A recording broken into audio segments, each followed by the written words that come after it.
for United States Congress, District 10. So we're, instead of putting her through the process of questions and going through answers and such, we're just going to go ahead and let her speak to the crowd. So thank you so much, Heidi. Yay. Thank you.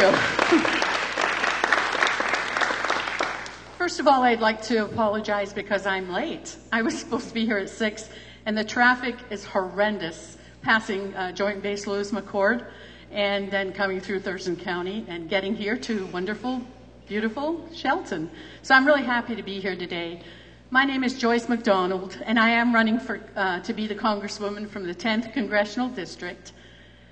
A little bit about myself, since you probably don't know me. It's the first time I've run for Congress, but I'm definitely not new to the game of being a representative of the people. And that's what I feel very strongly about, representing the people.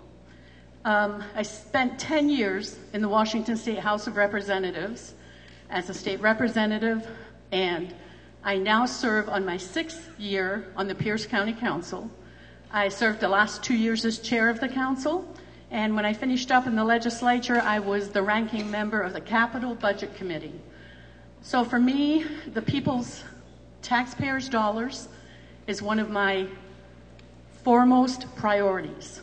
Understanding that every dollar that government spends, they're taking out of someone's pocket, someone's hard-earned money. And it's awful easy to spend other people's money, unfortunately. But for me, give you a little bit about my background. My husband, Gary, and I have been married for 40 years. Actually, a little more than 40 years, but I don't want to give away my age because Nancy Pelosi is 74 and I'm a heck of a lot younger than her. And Dianne Feinstein is 83 and she could be my mother. So I'm definitely young enough for Congress. But my husband, I met my husband Gary when he was in the United States Navy. He was a sailor stationed in Scotland. And I was born and raised in Scotland. And so some people don't think it's a great thing to marry an American sailor, but I have to tell you it was one of the best things I ever did in my life because it allowed me to come to America and participate in everything that it means to be an American citizen. I am so thankful that I'm no longer a subject of the Queen, but I am a fully participating American. And for that, I make no apologies because I think America is the greatest country in the world. Even with our faults, I would not want to live anywhere else. So Gary and I, thank you. I think that deserves, and that's not an applause for me, but that's an applause for a country that allows people to come all the way across the world, legally, I might add, and actually be an American. You can go to France and you'll never be French. Who would want to? But you can go to Scotland and you'll never be Scottish. You can go to Germany or Africa or wherever and you'll never be German or African or anything else. But thank God you can come to America and be an American. And that's why I do what I do. Because representation of the people and government of the people, by the people, and for the people is a foundation of our nation that we are quickly losing. We have politicians in D.C., and my opponent included, who just want to continue to raise the debt limit and spend more and more instead of taking the responsibility and balancing their budget like you and I have to do every day.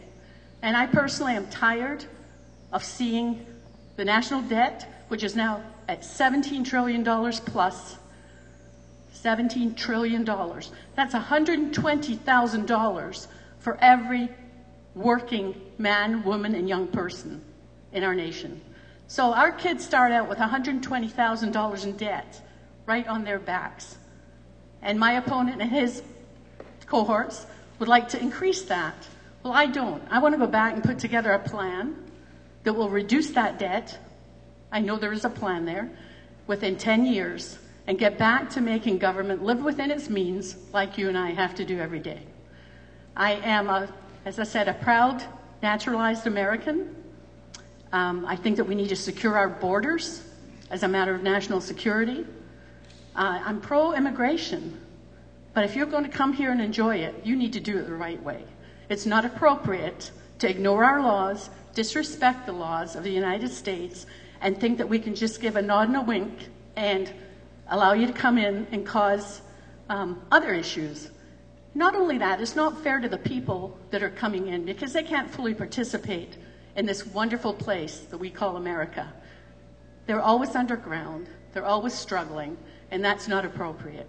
Let's get it right. Let's fix our immigration system. Let's fix our IRS system and make it simpler, fairer, and flatter. And so, as I say, I'm so excited that I can even run to go to Congress to represent you.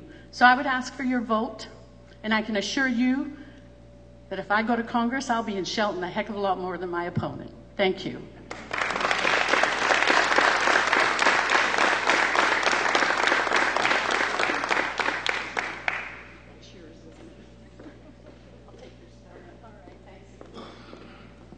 Thank you. If I could have our legislative candidates come up at this time, House of Representatives, position 1 and 2, and State Senator, please.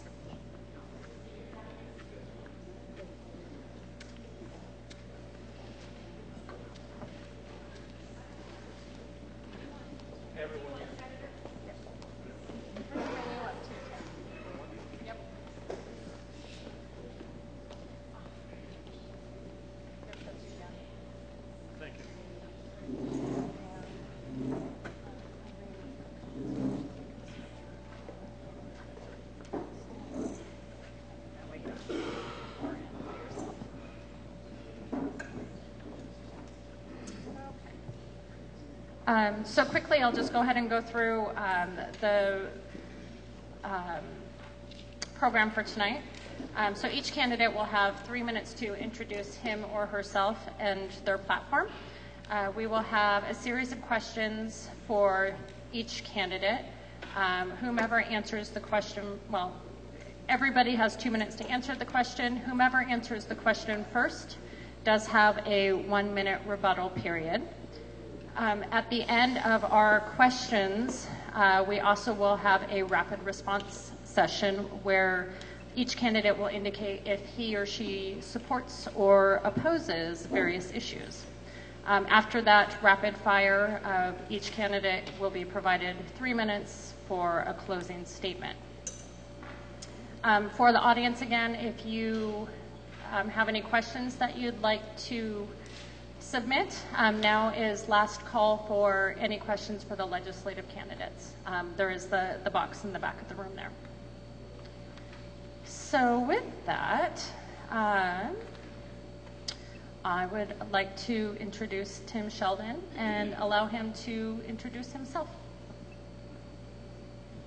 Thanks, Heidi.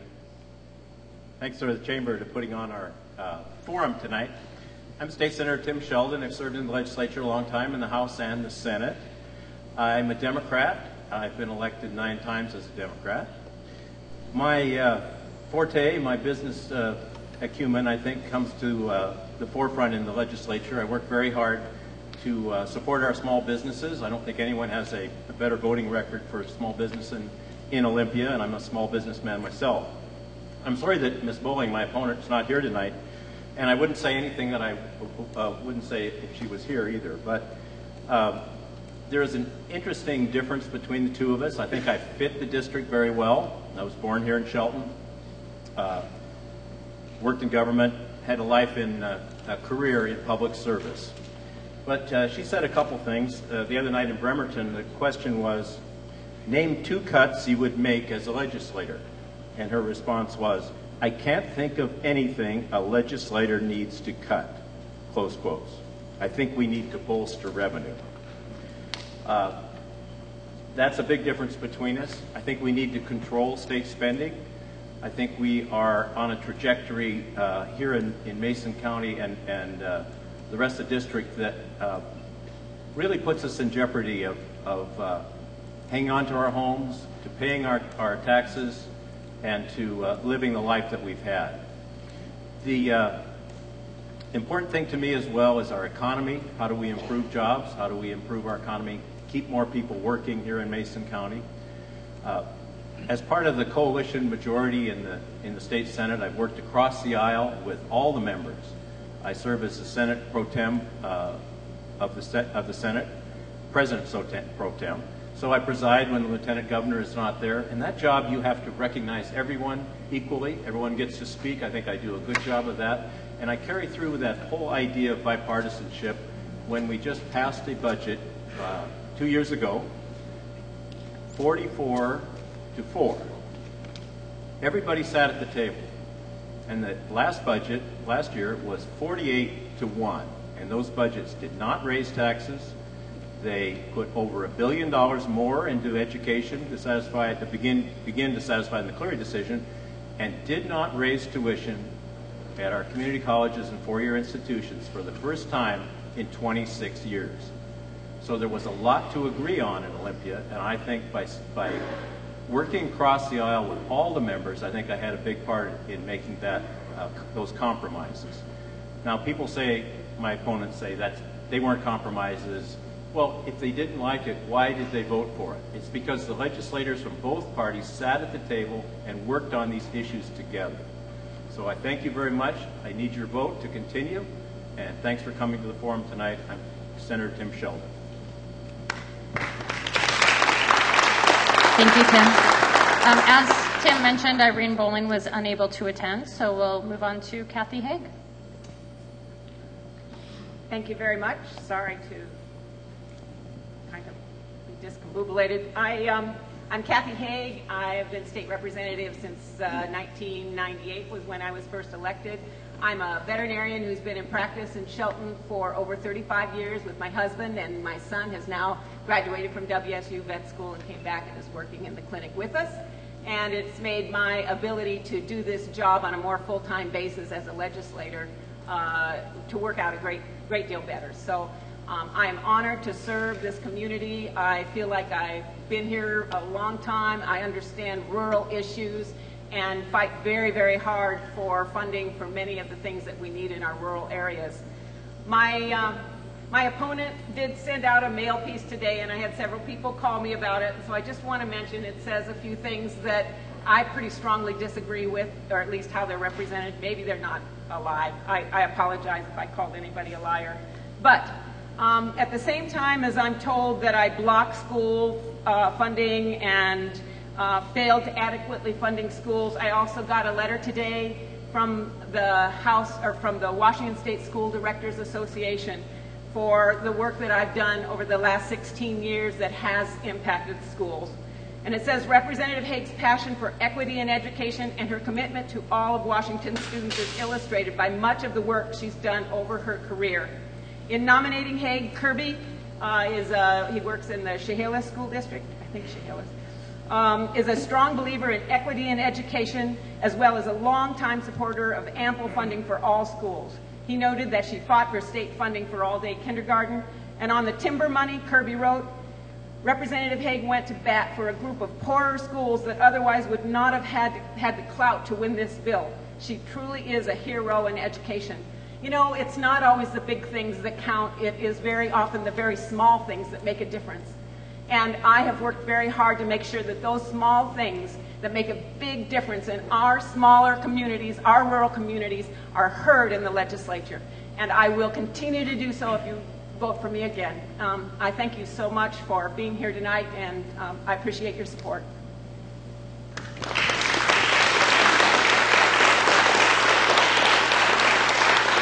Thank you, Kathy. Dan Griffey. Good evening. Thank you to the Chamber for putting on this forum. Educated electorate is the best thing we can expect in a prosperous rural economy.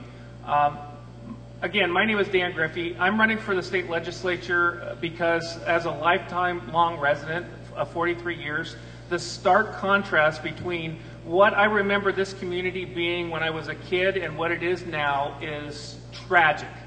Absolutely tragic. We used to have rural jobs, values, and traditions that mom and dad were clearly separated when I was a kid. Dad went to work in the woods, or he went to work somewhere in Mason County. He was able to provide so mom could stay home and take care of the kids. Well, what the tragedy is mom can't stay home any longer. We are now a community that just We have not expanded or developed or grown in so long that it is time that we stand up and say, no longer can Seattle take our rural jobs, values, and traditions any longer. No more. We're not going to take it. I'm not going to allow one more job leave this community for Seattle. It is time we just say no. Right now, if you're a feller in the woods, you're going to just cut down trees. Just cutting down trees. Do you know that it's up to $22 an hour you have to pay to L&I, Labor and Industries, before they pay that man's salary? We're talking about having the right and ability to work in this local community, and we don't have it anymore. I am fighting for my children and my grandchildren. I think it's time that we say, Olympia, you can't, our jobs, our values and traditions are not yours for the taking any longer. And I think it's time to totally change how we look at politics. Private property is an absolute value of mine. It's not, it should be a sacred oath between your legislator and you. If it's private and it's property, it's not the government's for the taking. The Growth Management Act is, out of control. I will end with this. My name is Dan Griffey. I've been in this community my entire 43 years. I will fight for this community, and it's time we get somebody that does fight for this community. Thank you so much.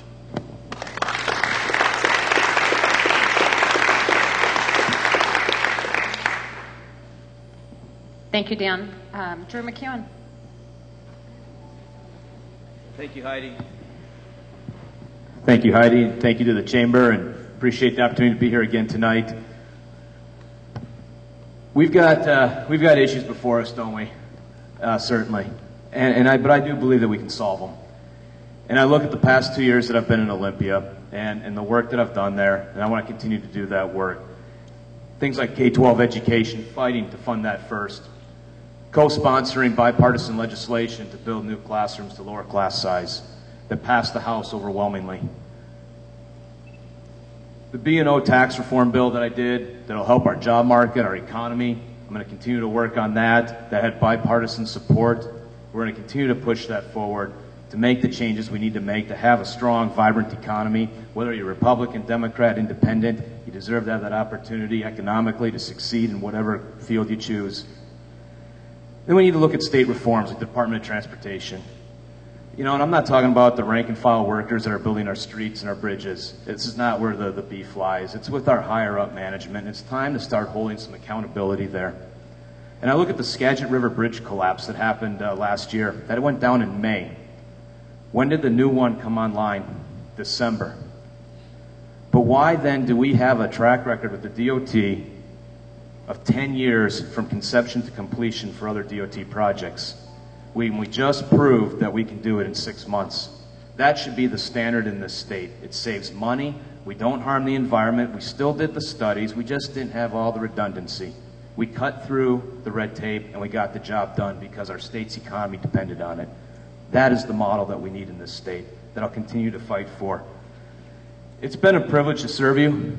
I'm going to continue my bipartisan work on the capital budget that we've passed with votes from both sides of the aisle that have funded projects from both sides of the political aisle. I'll continue to do that work as the assistant ranking member on the capital budget. As a freshman in the minority in the House, I'm pleased I was able to get 2 bills passed and signed into law by the governor. A freshman in the minority party. You don't get to do that by having an axe. It's by learning to work with other people. And I'm proud of those jobs that were saved in the timber industry and improvements to our veterans programs that we have. I'm going to continue to work on those issues as we move forward here. And again, I thank you for the opportunity to be here tonight. I look forward to these questions, this debate. And at the end of the day, you know, we are all Americans, and certainly up here we have our disputes and we have our disagreements. But I firmly believe all of us have the same picture that we want to see at the end. We just have a disagreement on how we get there. But I want to thank all of us that are up here for being here. I look forward to continuing to serve you, and I ask for your vote November 4th or before. Thank you.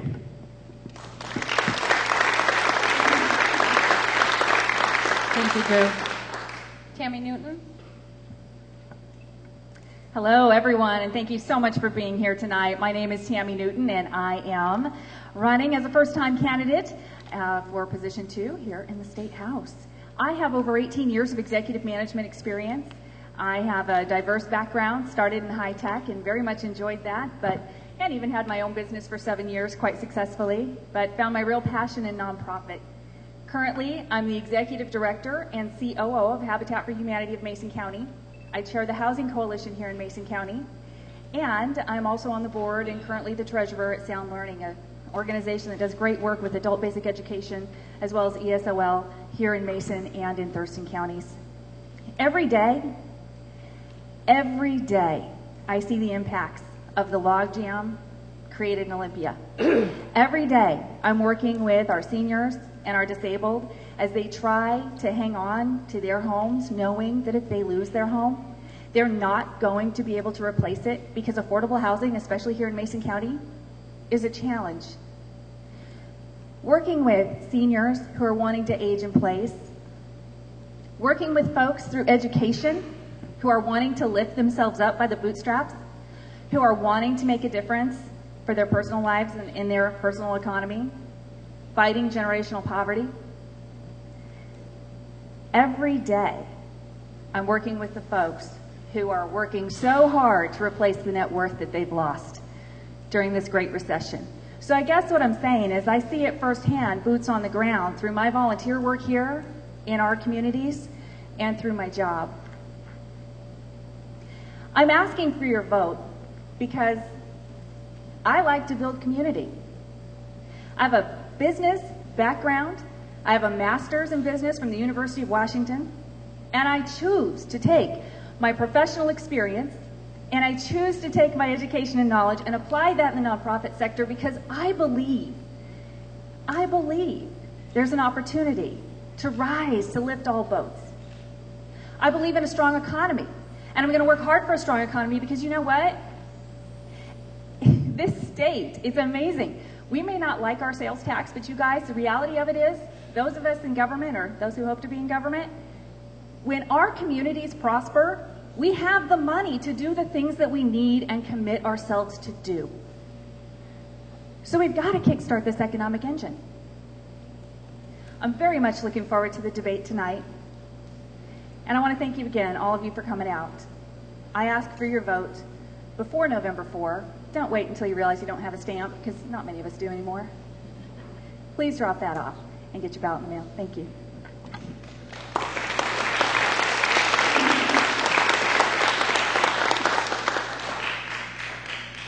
Thank you, Tammy. Tammy, this first question will go to you. Do you support Initiative 594 regarding background checks for firearm sales and transfers, and why or why not? I do not support I-594. I come from a hunting family. I don't hunt. I realize at a very young age I don't like to field dress an animal. But I do like to target shoot. And 594 I have some concerns with it. First of all, I want to make sure that we always preserve states' rights. Second of all, with 594, my biggest concern is how far-reaching it is in that transfer and how a transfer could be considered as far as weapons go. In my own family, they're in Idaho, so 594 would not apply to them. But in this situation, my dad's had the same hunting partner for 40 years. And if they were to transfer weapons, that could be considered a felony. So for me, I think that's a little too much. I absolutely think we need to have our background checks, but 594, I think, goes a little too far. It's a little too far reaching. Thank you, Tammy. Drew? Thank you. No, I do not support I-594. It is an infringement on our Second Amendment, and in the Washington State Constitution, Article 1, Section 24 is pretty clear on our rights. And this isn't about background checks. We already do those. This is about creating a registration database that ultimately leads to worse things down the line. And at the end of the day, if I go hunting with my son and I hand him my rifle to use, I have now committed a gross misdemeanor under this initiative. When I die, if that gets transferred to my son, that would be a gross misdemeanor on the estate under this initiative. And this is set up and designed that over the course of one generation, all firearms in the state of Washington will be registered and kept in a database of the Department of Licensing. This is not about background checks, folks. We do those. This is not about that. This is about something greater and much worse. So I am adamantly opposed to this and urge a no vote. Thank you. Thank you.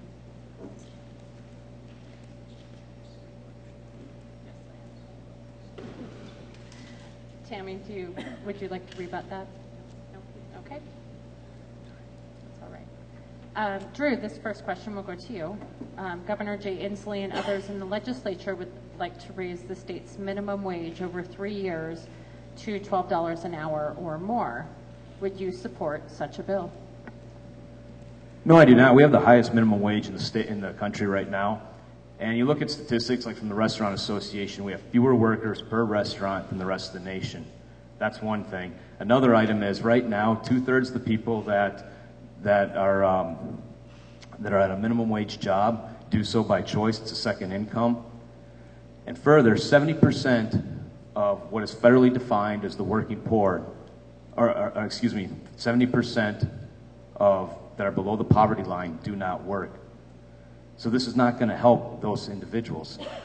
Further, you always got to look at what are the downstream consequences of doing something. And this is something that is not talked about, and that is the earned income credit.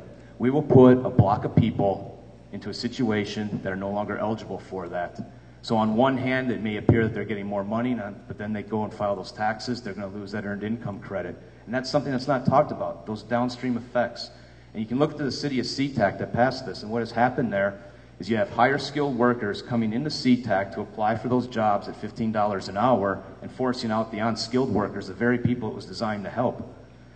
There are severe consequences to doing this. And at the end of the day, if we have that kind of an increase, it's still at the minimum wage. You are going to see inflationary pressure in this state between housing, food, transportation costs are going to go up. And you're still at the bottom of the economic scale then. The solution, the minimum wage, was designed to be a safety stop to ensure that a wage was paid for unskilled labor. It was not designed to be of a support for an entire family. Does that occur? It does. I recognize that. Okay, but the solution there is education and a strong economy that lifts all boats and that everyone has that job. Thank you. Tammy? I find it interesting that my opponent claims that many who work minimum wage jobs are doing that by choice, because, you know, most of the people I talk to aren't really by choice seeking a second job at a minimum wage. They're doing it because they need to pay the bills. I think there's a real opportunity here, and I think every time we talk about increasing minimum wage, we're doing it as though it's a win for one side and a loss for the other. I think there's a real opportunity here for us to partner with businesses and say, how can we work together to have a mutual win? What sort of incentives can there be for businesses to help make this transition in wage? There was a recent study that came out that said 7 states that increased their minimum wage all had experienced economic growth. We know that when we get money into the hands of our low-income families and our low-income workers, it is spent locally. These folks have been putting off the new tires, and they have been putting off getting a washing machine and a dryer. They've been putting off making repairs to their homes. They've been putting off repairing the car. That's money that's going to get spent locally. So would I support it? You're not going to find me up here blanket supporting anything, because everything deserves and require, in fact, you deserve and require that we analyze it and consider it carefully. But what I will say is that I'm not an automatic no, because I don't think you can start problem solving from a position of no. Thank you. Thank you, Tammy. Drew, you have 1 minute to respond. So statistics that I cite are from the National Labor Board. They're not from some think tank. Those are federal statistics that I cited. I'd also like to throw out something else from the National Labor Board. Single moms who are supporting their family on a minimum wage in states where that minimum wages increase have remained on state benefits 44% longer in states that have increased that minimum wage. That is a statistic from the federal government. The other item I want to point out, as some of you know, I have part ownership in a restaurant. I just want to ask my opponent, who do I let go? Because those margins are that thin. One just had a baby, another one's pregnant. Who do I let go? Because we can't sustain it. It will not work economically. And so who do I let go? And I will fight hard not to make that happen. I think it's more valuable to have the jobs, and they make above that. But that is the consequence of what will happen. Thank you, Drew. The next question will go to Dan first. Which mic are we using? I'll give you that one, because this one is quiet. So Dan, what specific action would you take if elected to attract businesses with family wage jobs to Mason County? So I think this is a great question, and thank you. So we have to identify in Mason County one of the problems that we don't have in a lot of other counties or legislative districts. We are 91% sustained forestry when it comes to the GMA growth boundaries. We are going to have to augment our Growth Management Act so we can encourage more land to develop, for one thing. I think that it's time that we enact a New York-style law that New York is got the business open sign out that if you bring new jobs, new economic development, we're going to give you a 5 or 10 year tax break, so the people in the rural communities can be put to work and do the things that help build the community. I think it's time that we look at that. So targeted Growth Management Act suspension, along with some incentives locally, I think will help stimulate this economy and get us going. Thank you. Thank you, Dan. Kathy? So we have jobs in agriculture here, which is mainly in aquaculture, although the Hispanic community and the Guatemalan community are the people who are working pretty much down in the water. But we have a very successful industry in aquaculture, and supporting them is important. One of their issues is water quality, and I've worked very hard to help them in that effort. In forestry, one reason that they're paying so much to LNI is because we have a lot of guys that are out there trying to learn but aren't really getting the training they need to be safe and work in the woods. So talk to the Green Diamond and Simpson folks, and they're going to invest in good training. And oh, by the way, that has to do with education, so that those people who usually get hurt most in the first 6 months to a year, hopefully that won't happen. And if that can be instigated, if we can train these guys how to use the equipment now, then the cost of LNI coverage should go down. So I really support that. And I think there are actually many other jobs like fungi perfecti. There are other industries that have grown up here and done well, and of course then they move a little bit to more urban areas, so it's not as far to ship. So I think transportation is a huge issue for us to invest in. And the other area is the Life Sciences Discovery Fund. There's a lot of research that goes on at WSU and at UW that would allow the ideas that come forward to be then handed off to private industry. And from WSU, a lot of those would be industries that we might be able to do here. I hate to see the logs that get such a great price in China, so we send those logs directly to China. But these beams, these are a beautiful thing, and people want wood in their houses. So finding ways to have an industry that finishes those products and then let the Chinese buy them after they're worked on. So these are things that I've specifically worked on and will continue to do so. Thank you. Dan, would you like 1 minute to wrap up? It is incredible that you would have to pay $22 an hour in labor and industry rates before you write a man's salary.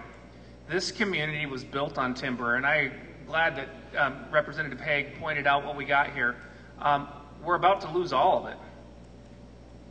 The Growth Management Act, coupled with Spotted Owl and all those other goofy pieces of legislation in my history, we've seen my community go from a community that had an ability to take care of itself to a community that's absolutely at the beck and call of someone else. And that's not like us. Thanks. Thank you. Tim, this question will go to you. Or, I'm sorry, Kathy.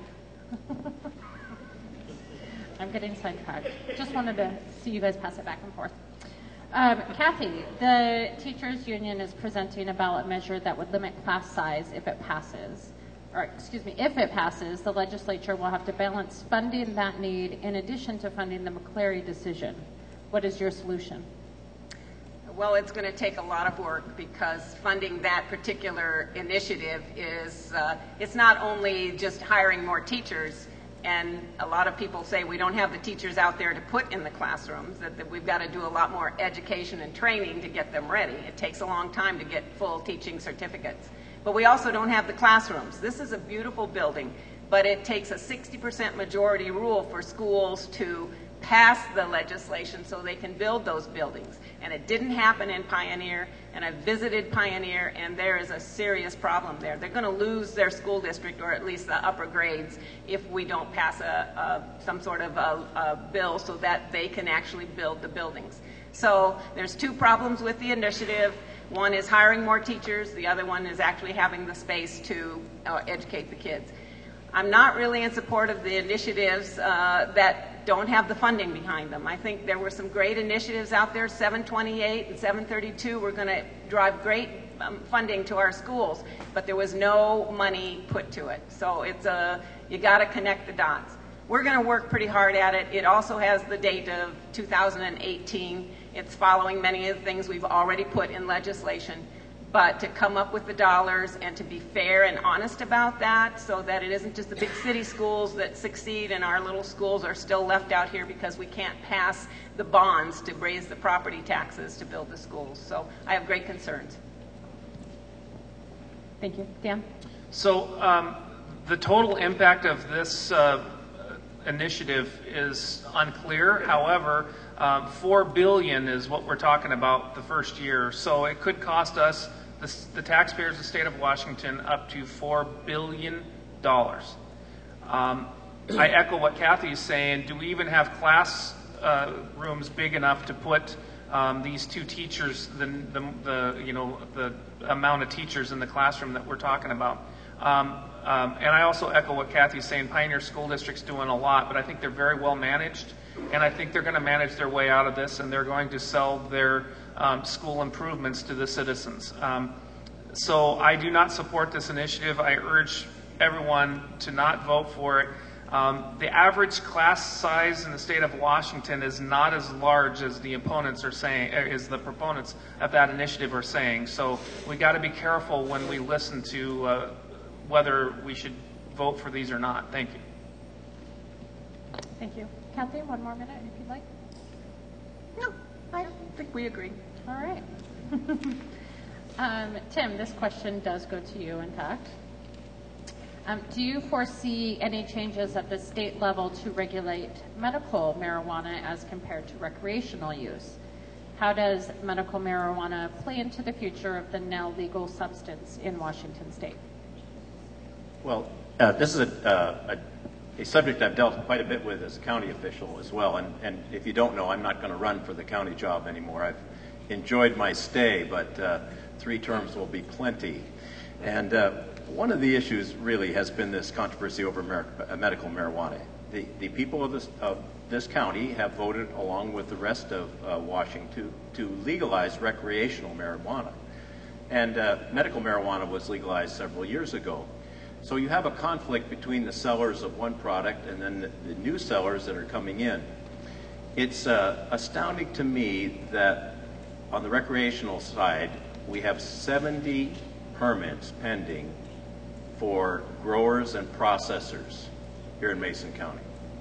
Now that might seem like an economic engine that's going to start up, but I don't believe so, especially if you are located next to one of these growers. Especially an outdoor grower, because they will grow with what they call hoop houses. And hoop houses, you've seen, they're built out of very flimsy material, visqueen and other fabric over hoops. And when that first big snow comes this winter, and we then get 3 days of rain, I guarantee you all the hoop gardens in Mason County will be gone. So I am very much opposed to just a blanket, put it anywhere kind of attitude. I think these establishments, if you're a grower or a processor, because of smell and some other issues as well, I think they should be located on industrial land or on agricultural land. So I've been fighting pretty hard to get the county to pull back from some of the ordinances they've passed so far. But you asked about the conflict. I think the legislature is going to have to resolve the conflict between the medical and the recreational users. It will be a big issue this year in Olympia. Thank you, Tim. I do have one question of each of you up here. Tim, we'll go ahead and begin with you. And the question is, what is your answer to the unfunded liability that the state owes PERS 1 retirees? Well, I really think that a pension is a contract. And I don't believe that the state should take away a benefit that you have earned over 20 or 30 years. And I think we can deal with it with some of the investments that are coming in. I think we're doing a better job of managing our investments here in Washington State. One of the people that led that charge has recently passed away, Joe Deere, who was a friend of mine, and he did a terrific job with Washington and then down in California as well. But a better management of our funds is going to help us. And also, balancing our budget gives us a better credit rating. Notice that the budget we passed last year had no new taxes.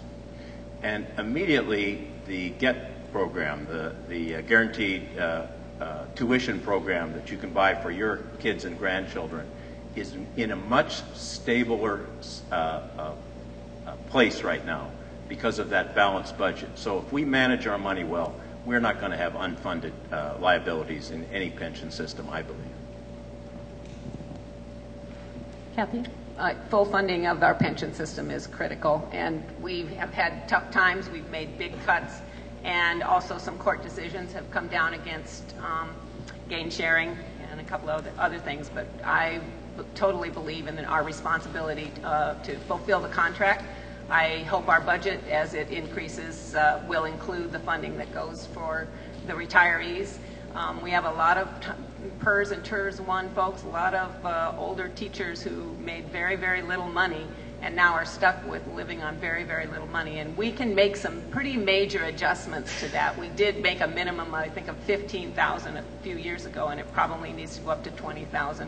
If you're living on $20,000, you're still living in poverty. And so we have a commitment to these folks that have served us so well and so long in this state. So I totally support that, and pretty much agree with Tim. I think you have a contract, you got to pay for it.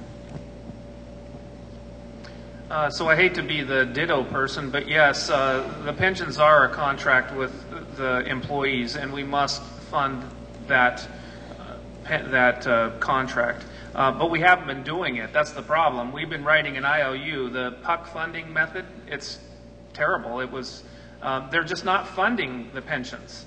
And it's time that if you're going to have a contract with the employee, you actually fund your obligation. And last year we started doing it again. I think we're making slow progress, but let's make sure that if you're going to have a contract with an employee, you actually live up to your contract. Thank you. Thank you. Drew? Well, ditto to all this. I don't think anybody's going to disagree on this. We certainly do have that obligation. And one thing I just want to add into this is that I think one of the issues that we ran into in the state with the pension systems, we're using unrealistic investment return expectations. And that's something we need to get. We've done better in getting back to that. It's easy for the legislature when they're writing a budget to anticipate, oh yeah, the market's going to be up 20% for the next 5 years, and that makes our budget process easier. We can't do things like that. And I'm making that number up, by the way. But, so we need to use realistic numbers to help us maintain adequate funding levels in all of our pension programs.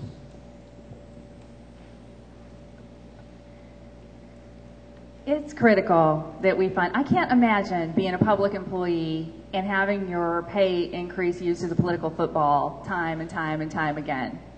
When did this become negotiable? When you hire somebody, you are making an agreement with them. They're going to provide a service and you're going to pay them based on that agreement. I can't imagine, those of you who aren't working and have a PERS pension program, those of you who work in the private sector, can you imagine if your salary was brought up and your pay increase was kicked around in the newspapers and used to fund other things? So yes, dittos to everything everyone said, but also I think we need to demand that our legislators actually stand up and stand firmly and say, we're not going to do this anymore. This isn't right. And we need to step up and do the right thing. Thank you. Thank you. With that, we'll move on to our lightning round. We do have 7 questions for each of you, which you can indicate if you support or if you oppose a specific question. Please keep in mind that you do have your closing statement still, so if there's anything that you would like to specifically address about the lightning round, you do have that 3 minutes to wrap things up. So I'm going to get you guys your cards and we'll get started with that.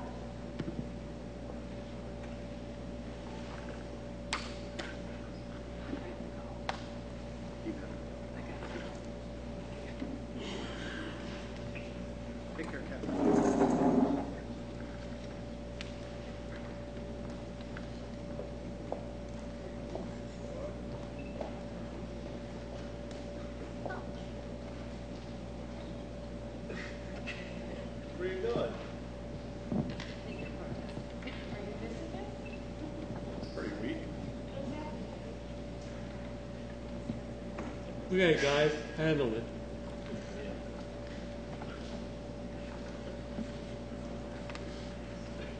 Let's do it.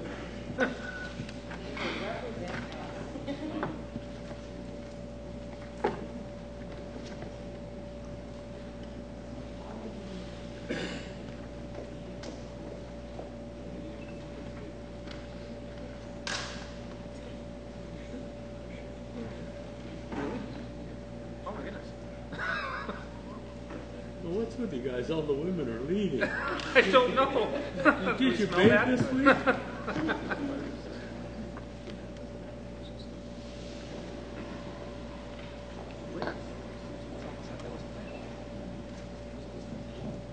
Okay, so as with our last candidates forums, we do have this lightning round, so I thank you. Okay, so I do thank you for your participation.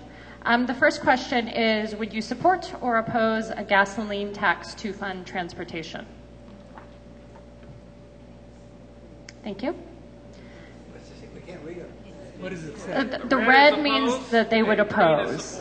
The green means that they would support. So all of them indicated that they would oppose a gasoline tax to support transportation.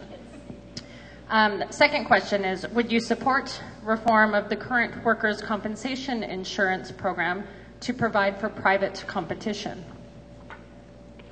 So each of them indicate that they would support that. Third question, Governor Inslee plans to bring legislation in 2015 to combat climate change. Do you support or oppose a carbon tax? Okay.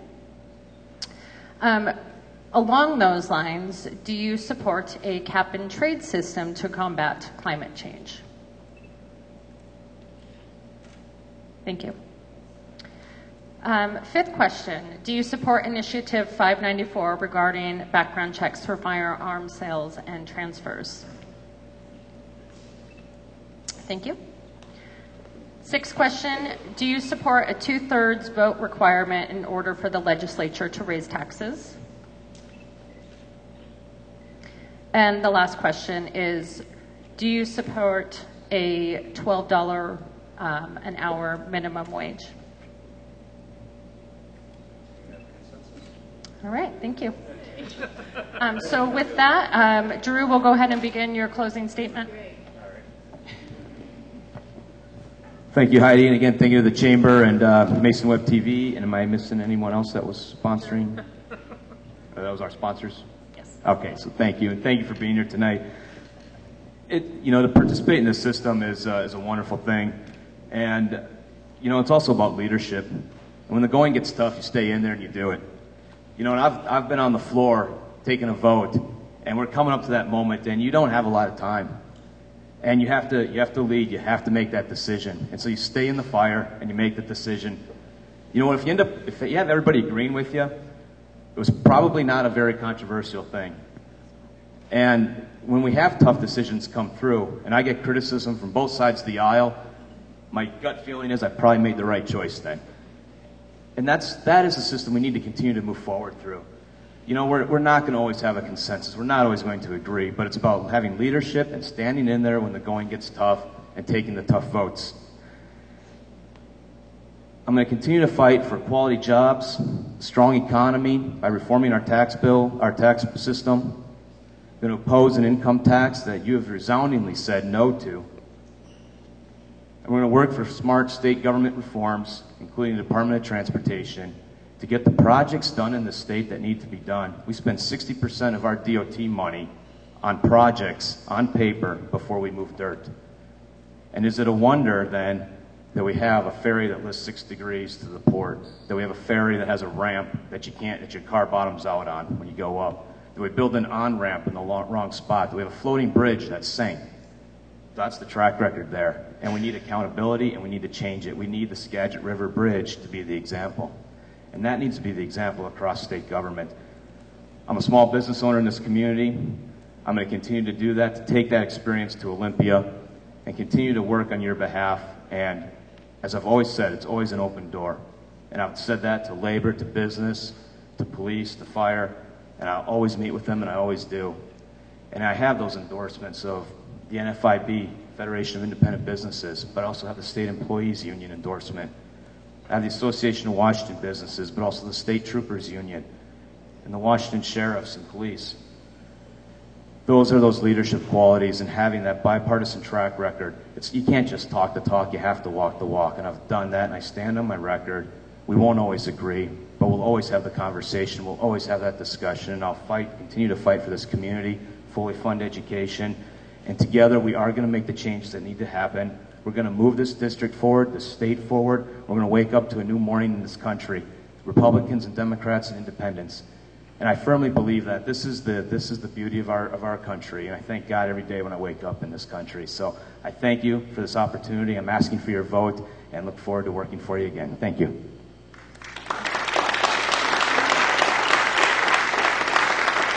Thank you, Drew. Dan? So thank you to the Chamber and Mason Web TV and all of you folks in the room for sponsoring this. Again, an informed electorate is the most wonderful thing that this republic can have. Again, I'm a 43-year-long resident of this district. The stark contrast between what this community was like when I was a kid and what it's like now is shocking. We used to have local rural jobs, values, and traditions. We used to have them. They are all under attack by a big government Olympia model. We don't have to have that. We can send somebody to Olympia that really, really cares about the local community and can actually stand up here and answer tough questions. You have to have that ability because there's tough answers that this community needs. So it is really time we elect people that have the ability that can stand up here and say that a $15 minimum wage is going to hurt those new to the workforce. It's going to hurt a lot of the people that are working in this community. Why aren't we talking about getting 40-hour work week back again? We lost 40-hour work week under the Affordable Health Care Act. We're on flex schedule now. So let's talk about helping the working poor and allowing them to work 40 hours a week again. Let's talk about the real things that are going to help our community. Let's talk about changing the Growth Management Act from a Seattle-centric agenda to a Mason County agenda. Let's talk about ending the Growth Hearings Board in Olympia and giving it back to Mason County for local control. Let's talk about the things that are going to help our community. My name is Dan Griffey. I've been working a long time to get your vote and to represent you. I would really appreciate your vote this year. And it's time we do something different for this district. Thank you so much.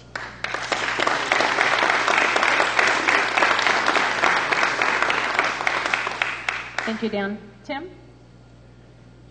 Well, thank you. This has been an interesting forum. I haven't seen one like it before where people get up and leave or don't show up. I can tell you in Olympia in the last 2 years, we've taken 1,065 recorded votes.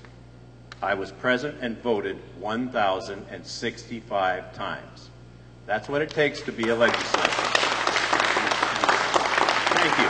You sacrifice your family, you show up, you stay till 1, 2 o'clock in the morning sometimes, and get back up the next day and come down for your committee hearing at 8 o'clock in the morning. It's not that much fun, and you get paid all of $42,000 a year. Now, obviously, I like doing it. I like the people, I like the challenges, I like public service. It's been a wonderful time for myself and my family. But, you know, you get attacked. So here's a mailer today. Why does Sheldon get rigging the system for corporations? Well, reading the fine print, probably have to get my glasses on to read it, but see who sponsored this type of a mailer. Nick Hanauer, billionaire from Seattle. He's a venture capitalist. It didn't say that. Mary Ann Tagney Jones, very rich. Her husband worked for Microsoft for years, and she's a huge environmentalist in Seattle. These people are putting out literature with their own money. Mr. Hanauer has also put over $1 million in against Initiative 594 to take away your rights, your gun rights, your Second Amendment rights. And these people have some of the best security in the world. They don't. They have 24-hour security. 24-hour security. So it's amazing that my opponent, I think, would represent Seattle much better than she would represent Mason County. She said, and she's not here, but I'll read what she said, and I'll put quotes around it. She favors charging sales tax on bottled water. That was Mason Webb TV interview in July. Olympian in July. I would bring back the luxury tax on cars. Here's a Kitsap Sun interview in the 30th of July. If people can afford the kind of prices they are paying for cars, they need to put a little more money in the MVET. I'm against any increases in car tabs. I think that we can get by on what we bring in this state, and we're going to have $2.8 billion more in revenue in the next biennium. That's going to go a long ways. Then we have to take a look at what we're spending. Take a look at early retirements. That's a great opportunity for people that have served, that can get out early, maybe change their pension so they can get it a little bit early at a reduced cost. Let's be people-friendly. Let's work for innovative solutions like I've done in the last 3 years when I mentioned again that we've passed these budgets in the last 3 years, 44 to 4, and last year 48 to 1. Thank you very much. Thank you.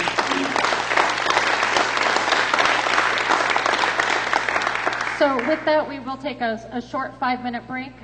Next up, we will have the candidates for Mason County Assessor. This is also last call for questions submitted by the audience for the Mason County Assessor. Thank you.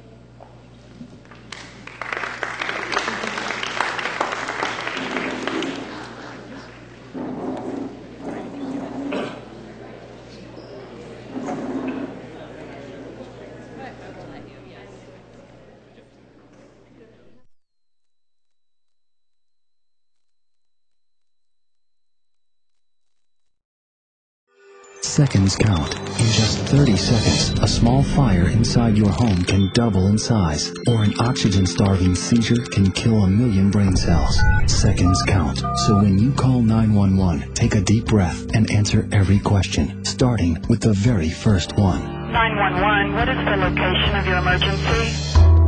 911 needs your exact location. 911 needs to know where to go.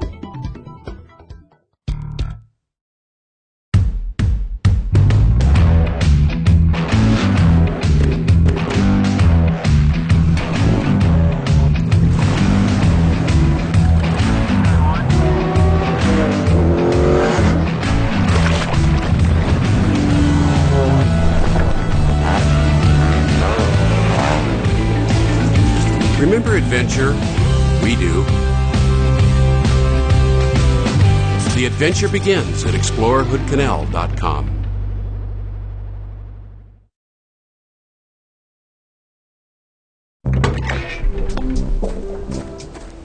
When you throw away money on wasted electricity, you're throwing away everything you could have bought with it. Saving energy saves you money.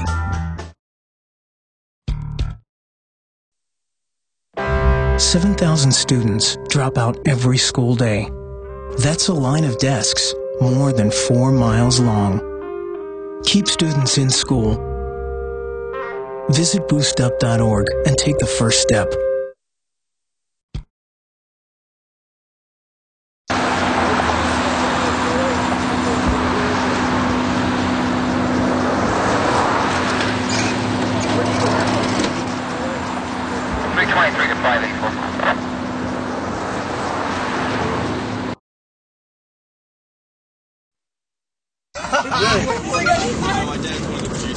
The average text takes your eyes off the road for nearly 5 seconds. Stop the texts. Stop the wrecks. Visit us at stoptextstoprex.org.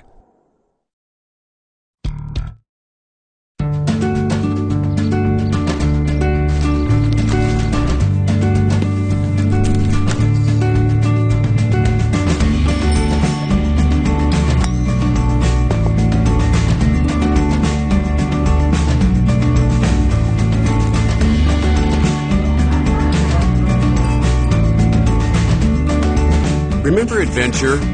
We do. The fun begins at explorehoodcanal.com. Music at MasonWebTV.com. Attention singers, musicians, and all types of bands. Would you like to get some exposure? Not that type of exposure. Get out. Wrong again. How would you like to have your music featured on Mason Web TV?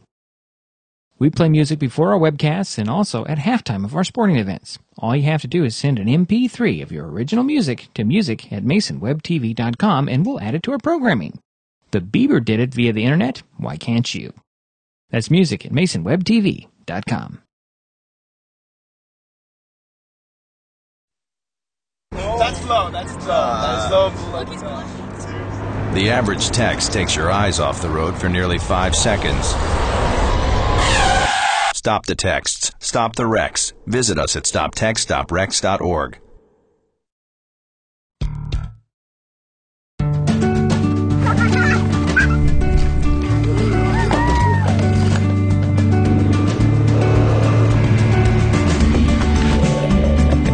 That's a keeper. Yep.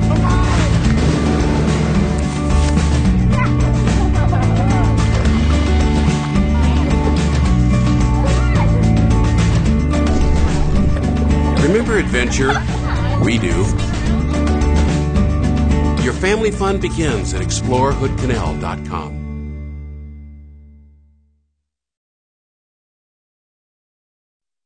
Packers, Vikings, Red State, Blue State. We come from different places. Uptown. But when we live united, we create real lasting change in the education, income, and health of our country. United. Real change won't happen without you. So give, advocate, volunteer, live united. Sign up at liveunited.org.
So if I can ask everybody to take a seat, please, we'll go ahead and get started. I know the microphone is terrible.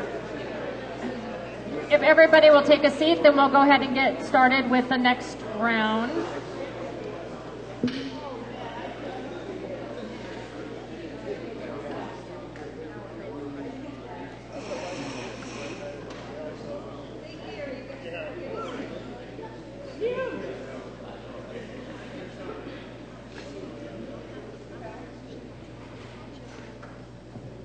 Okay, so we'll begin our local portion of our candidates forum with the race for Mason County Assessor. So first up to introduce is Patty McLean.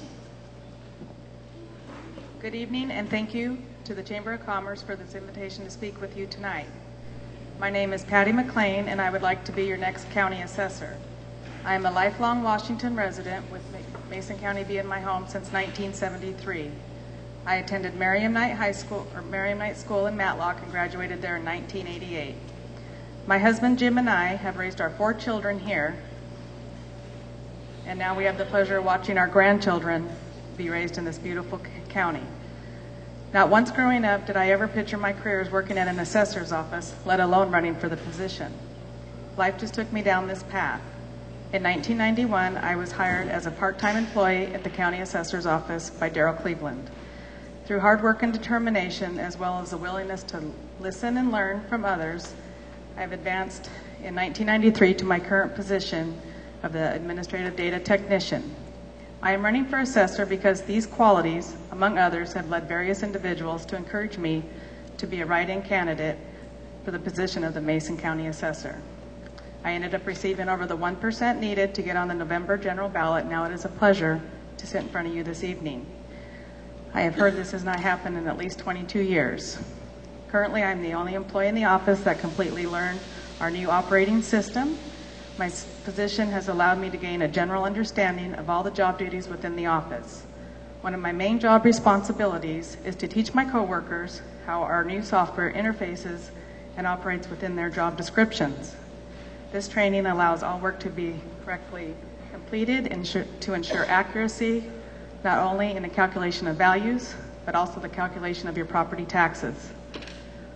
One of my goals is to be a fair boss and treat all employees the same and listen to what all of them have to offer.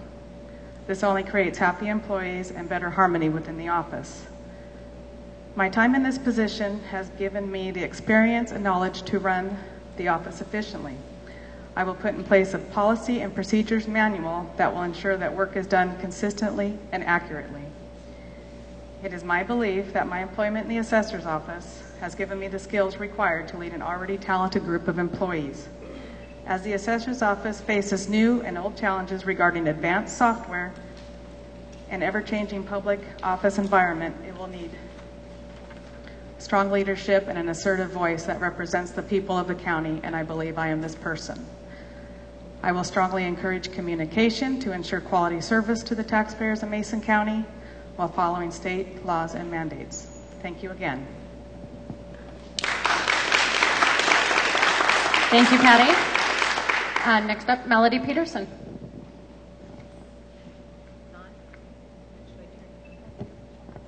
Hello. Good evening. I'm Melody Peterson. I am your county assessor. I was born and raised in Mason County, and my husband and I chose to raise our family here in Mason County. I began working full-time in the assessor's office in 1994 and was promoted several times within the office, becoming the chief deputy in 2003. I worked in this management position until I ran for and was elected to be your county assessor in 2010. In the last 4 years, we have implemented new software. We've applied to begin annual revaluation, which was a state mandate for 2014 for all assessors' offices. Our application was accepted, and we began changing our processes in 2011. We invited Department of Revenue to come in and audit our appraisal techniques, and they showed us we had several opportunities to improve our procedures. So we went ahead and we created new processes and procedures for both appraising and taking our issues to the Board of Equalization. I hired a new chief appraiser who is experienced in annual revaluation and sales analysis, which is something that we definitely need for this type of appraisal. I networked with Public Works Mapping Department to update our mapping for the county website, and we are now transitioning from paper maps to electronic mapping.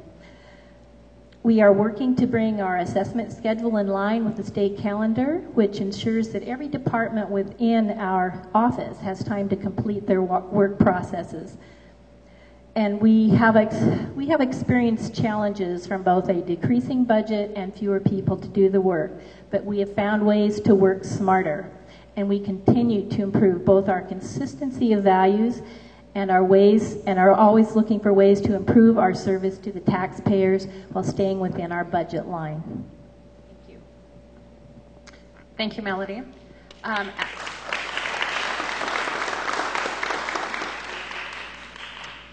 So as with the legislative candidates, whomever answers the question first will have 2 minutes. The next person has 2 minutes, and if the first person the question is asked of would like to respond, you would have 1 minute to do so. So first question goes to Melody. As with many county departments, the assessor's office has been asked to do more with less. How do you balance the department's workload with fewer resources? Well, I think I spoke to that briefly, and what we've had to do is look at the procedures that we're doing and how can we do them differently and how can we do them more efficiently. Because it's very important that we keep the service to the taxpayers and the consistency of our appraisals at a premium level. So we've had to disregard some of this items that we used to do. Like we used to come in, people would come in and have a question on their chain of title. We used to have the luxury of going in and doing a lot of that work for them, which was free of charge. But we've had to back off on things like that we would still love to do, but we have to get the work done, and we have to follow the state mandates and everything that goes along with it to ensure that your property values are what they should be so that your taxes are based on something that is fair and equitable for everyone. Yeah, I agree with Melody. It is a little bit harder with the less people, but if your employees are good workers and they utilize their time correctly, things can get done in a shorter amount of time, and the new system allows this as long as it's, everybody's trained to use it to its fullest capacity. So sometimes, it gets a little stressful and, but we manage to get the work done. It could be a little bit late, but we really try to get done on time.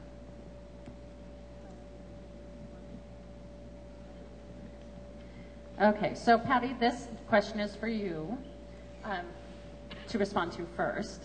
What, if any, changes would you make to the assessor's office in the upcoming term? I just want to, treat all the employees the same so they use their time. I don't know. If you got a happy employee, they're going to be more efficient. I would allow maybe if we had to stay late once in a while, to get caught up on stuff, utilize that for time off later. So I just, want to have a good, efficient working office. Thank you. Melody, what changes would you make to the assessor's office in the upcoming term? Well, I think I would continue what I'm doing, and I'm looking at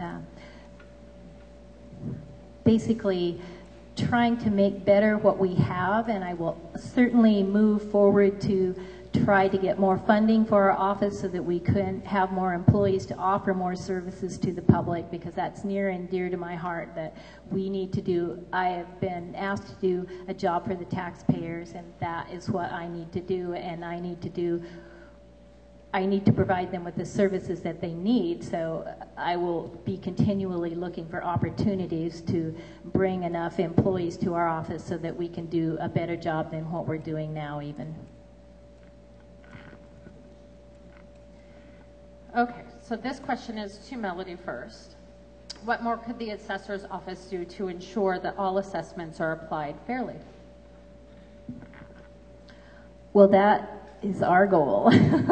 And what we are doing in this new software that we have brought to the office, it does give us a better ability to look at each parcel, and basically we're having to rebuild each of the parcels because the old software didn't want to talk to the new software, and so we have some issues in there. And so I, again, as I've done before, put this out to the public that if you see something in your assessment that doesn't look right, or an inconsistency, or a sudden drop, or increase in your value, we are looking to the public to bring that to us so that we can look at what we have to make sure there hasn't been a data entry error, or that something was, sometimes an extra number makes a big difference. So we encourage you to come in and help us with that situation so that everything we look at has all the correct attributes to the land, and so your house is graded as it should be at the quality and condition that it is, and not an error that was put in there. So it's a joint effort to get everything in correctly, and that in the process itself will bring more of a consistency to the appraisal process. Thank you, Melody. Patty? I feel it is a lot of work rebuilding the system and entering everything manually. There needs to be more time allowed for editing to make sure for accuracy. The new system does have tools to check old to new stuff and verify, the resulting thing, but it just needs more leniency with deadlines. You might get your tax statement a little bit later, but it'll be accurate. So I think there just needs to be more leniency with deadlines. You explain to the state why you're late, they'll understand, and I just want it to be accurate when it gets out to the taxpayer. Thank you. This question is from the audience. Patty, I will have you go ahead and answer it first, and I think we've touched on it briefly. The question is, I've heard that there is an inordinate number of people petitioning the Board of Equalization this year. Is the new computer program that is being implemented causing these problems? And if so, how would you alleviate that? I don't really think it's the new computer system. We did encourage taxpayers to call within their 30 days to go over, like Melody said, the attributes on their properties to make sure everything is accurate.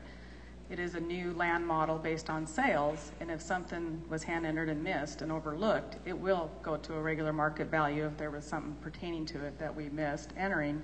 So we do encourage you to call. We do need to hear from the taxpayers if something just doesn't look right on it. Melody? We did have a number of board appeals this year, but they do fluctuate. And when you look at the number of appeals that we have versus the number of parcels in the county, it's still a very, very low percentage. And we found that a lot of people called in the last couple of days of the 30-day period. And so what we do suggest to them is that they go ahead and begin their appeal so they don't lose that opportunity. And so a lot of them came about from just that last minute when the appraisers were very, very busy talking to other people that had called in and wanted to allow them that right to appeal their value. And I have seen more BOEs before, Board of Equalization appeals before, and this is just the way it goes in the assessor's office. Some years are less, some years are more. Okay, thank you. So we'll go ahead and have our closing statements. Patty, we'll go ahead and begin with you. Again, thank you for coming tonight and becoming informed voters. I really do want to emphasize that the assessor's office is employed with quality staff that needs leadership and fair treatment all around to create an efficient and productive office. I can give them the leadership and guidance needed to accomplish this. Also, the assessor needs to better educate the taxpayers on the factors that make up your tax bill. For example, how we arrive at your assessed value, and how new construction and destroyed property and the taxing district budgets, how they all these factors come together for your bottom line tax amount. Also, different exemptions, whether it be senior citizen or current use farm and agricultural, may be available to them and how to apply for them for a reduction in taxes. I often hear that taxpayers think it is solely the assessor's fault that their taxes have increased. Better education materials made available would help them understand this entire process. Evening classes and an online guide and worksheets would be a useful tool to accomplish this. Taxpayers also need to know that we want to hear from them about questions and concerns and what this office is responsible for. They need to know that all the information is inventoried correctly in regards to their appraisal. This computer conversion does entail a lot of hard work by the staff and will have a lot of challenges along the way. So I emphasize we need to hear from you, the taxpayers, to ensure accurate appraisals. Everything I have learned has been while on the job, along with classes offered by the Department of Revenue. I know there will be a lot more to learn if I become assessor, but I guarantee that I'm a hardworking individual that can accomplish this task. I really appreciate your vote on November 4th, and thank you so much for listening.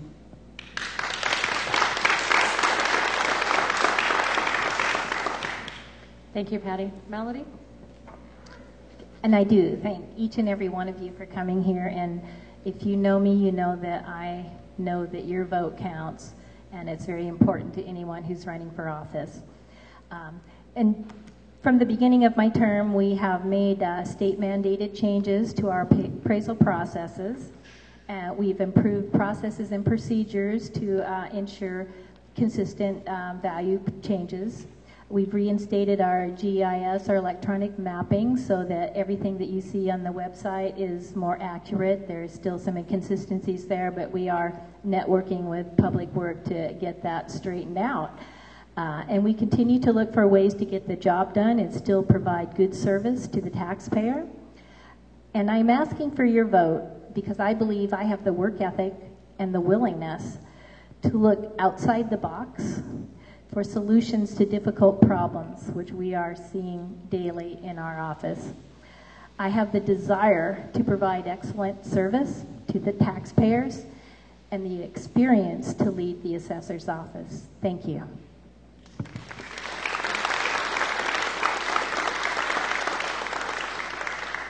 Thank you, ladies.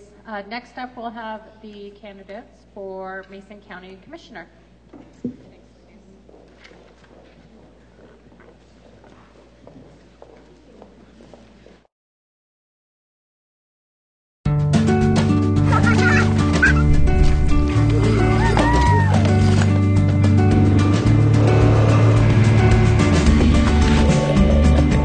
That's a keeper. Yep.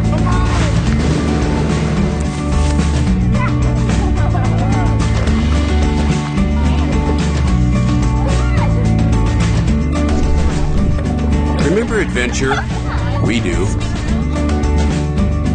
Your family fun begins at explorehoodcanal.com.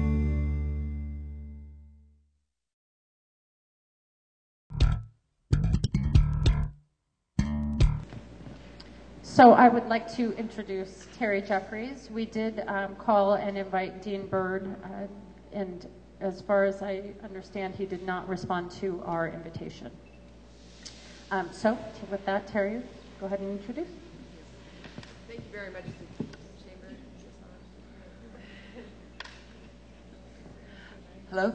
Thank you very much to the Chamber and to the Mason Web TV and to the Journal for sponsoring this event. I sure appreciate the opportunity to speak to you folks, and I appreciate your attendance here to become educated voters. That's very important. My name's Terry Jeffries. I was elected in November 2012 to finish a 2-year term that was left vacant by the death of a former commissioner. I have been working very hard over those last 2 years, and I want to ask your vote to re-elect me because I want to continue the positive momentum that we have built over these last 2 years. I decided to run for county commissioner 2 years ago because I am a strong believer that you need to negotiate through differences. Too often in our political system, I've seen way too many people take the hardline stance that makes for great sound bites, but it creates gridlock.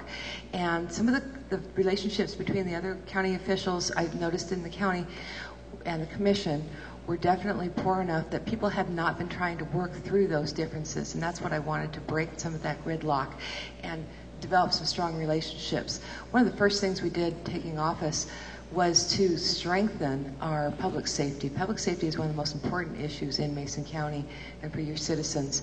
And we added $1.5 million to our sheriff's budget, which allowed him to add 4 deputies. We opened a North Mason precinct to improve response times in the North Mason community and have a stronger sheriff presence in that community. We also, I prioritized building the economic strength and the vitality of all of our urban growth areas. I would like all of our dollars, especially our infrastructure dollars, to be economic development dollars. In the North Mason area, we worked really hard in the state legislature. I helped author legislation that would provide a tax incentive for folks that wanted to build multifamily housing, workforce-priced multifamily housing. We do not have enough multifamily housing throughout the county, and we especially needed it in North Mason County. And frankly, we needed more sewer customers. We managed to pass that legislation, and we have at least 2 builders that are working very hard to get those projects underground, and so they get a tax incentive to do so. These are just a couple of the issues that, where's my timekeeper? Oh, there we are. A couple of the issues that I've been working on over these last 2 years, and I want to work very hard over the next 4 years to continue that momentum. Then we have a lot of opportunities in these next 4 years to build our industrial, housing, our natural resource industries, and while protecting our quality of life. And I would ask for your vote to be able to continue that work.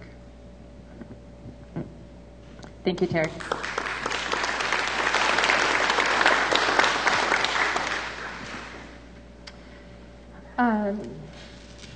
Terry, the county's preliminary budget made up of department requests includes a $7 million budget shortfall. What is driving the shortfall? How do you balance the budget? Please address whether you're in favor of a levy lid lift, levy shift, or public safety sales tax to increase revenue. Thank you. So the predominantly $4 million of the $7 million overage was a request from the Sheriff's Office to add 6 more deputies. As much as we would like to add to our deputy force, we just don't have the revenues. $4 million to one department is next to impossible, and we're anticipating maybe about a $400,000 increase in revenues. So that was probably the major driver. The others are bits and pieces here and there across all of the departments. Do I support a levy lid lift? I would support putting it on the ballot.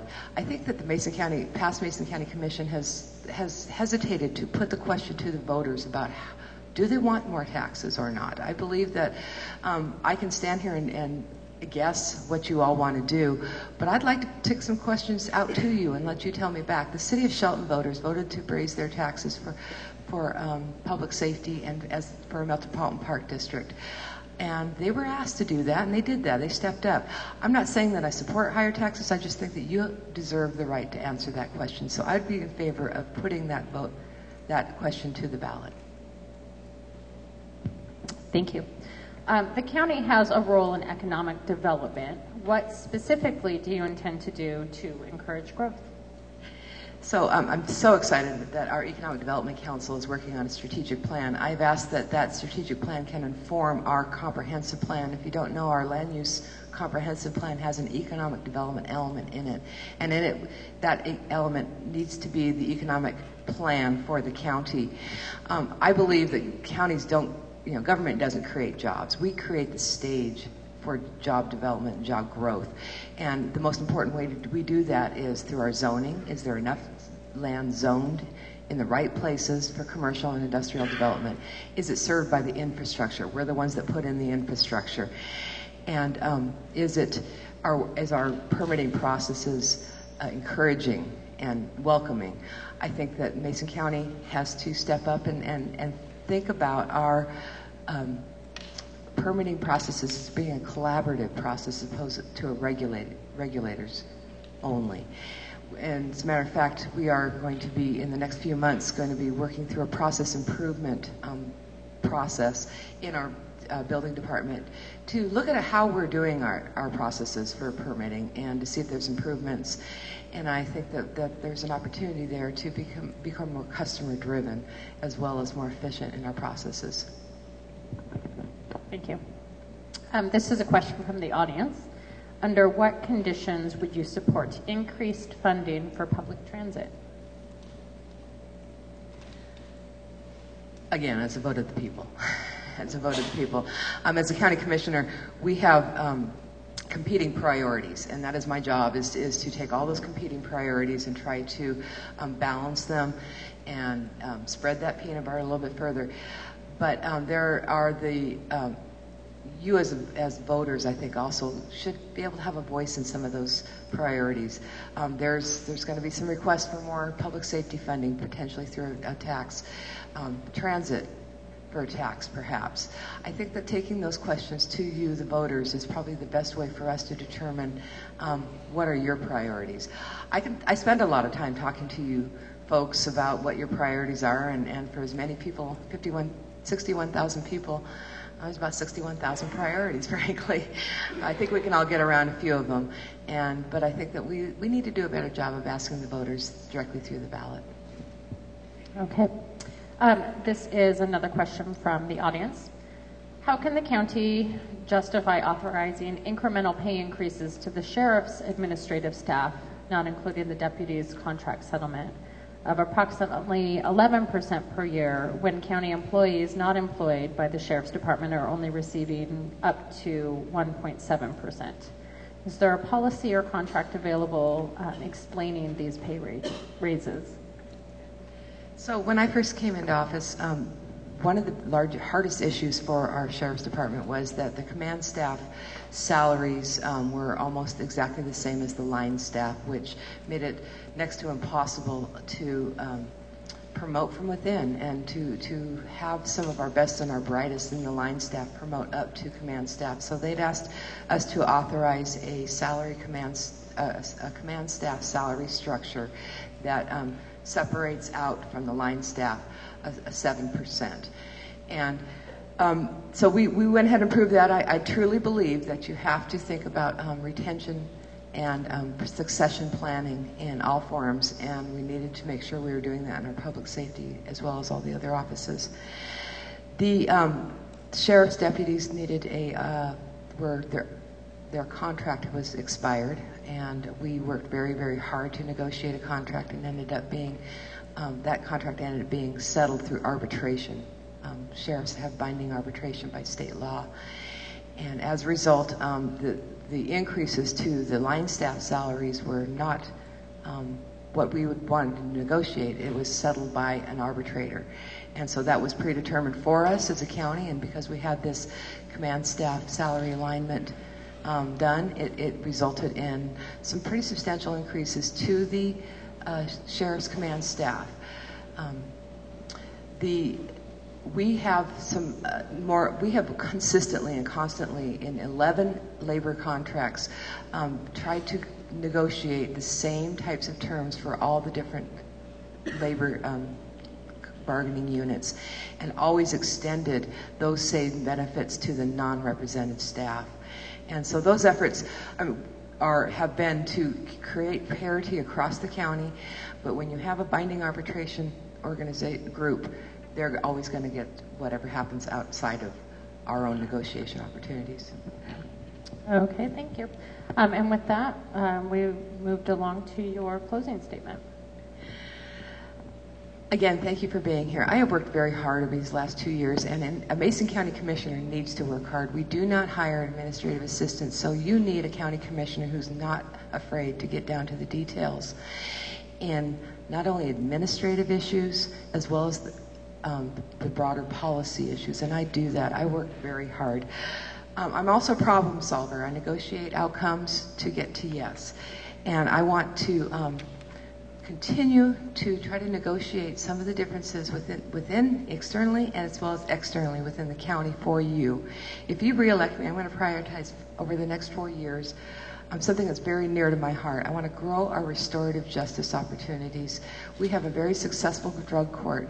We need to add to that, and we can add to that, a veterans court and a mental health court. It is much less expensive to go through the restorative justice system as opposed to incarcerating these people. It's almost a 5-to-1 savings in dollars, and we can grow that using our mental health tax dollars.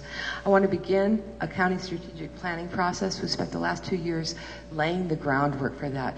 Mason County tends to be more reactive as opposed to proactive, and we don't do a good job of being data driven and collecting the right kind of data to make good decisions that are not emotionally based, but data driven and based on the numbers.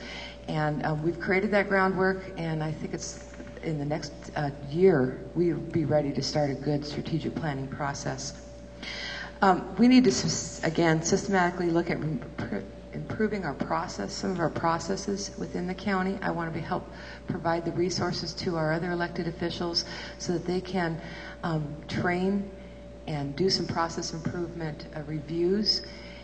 And I'd also want to continue to develop that service culture within our offices so that you, the customer, are number one. And we look at the taxpayers as our customers. I appreciate your confidence and the privilege of serving you over these last 2 years, and I would look forward to the opportunity to serve you 4 more years. Thank you. Thank you, Terry.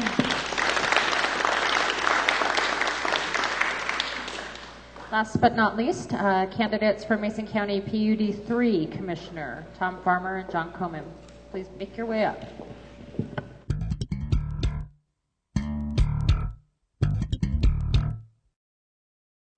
Seconds count. In just 30 seconds, a small fire inside your home can double in size, or an oxygen-starving seizure can kill 1 million brain cells. Seconds count. So when you call 911, take a deep breath and answer every question, starting with the very first one. 911, what is the location of your emergency?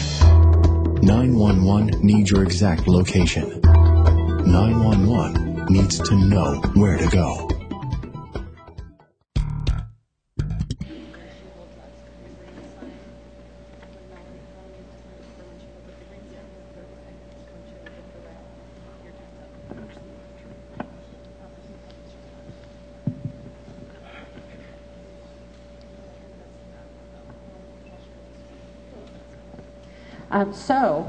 I would like to first introduce Tom Farmer, candidate for Mason County PUD number 3.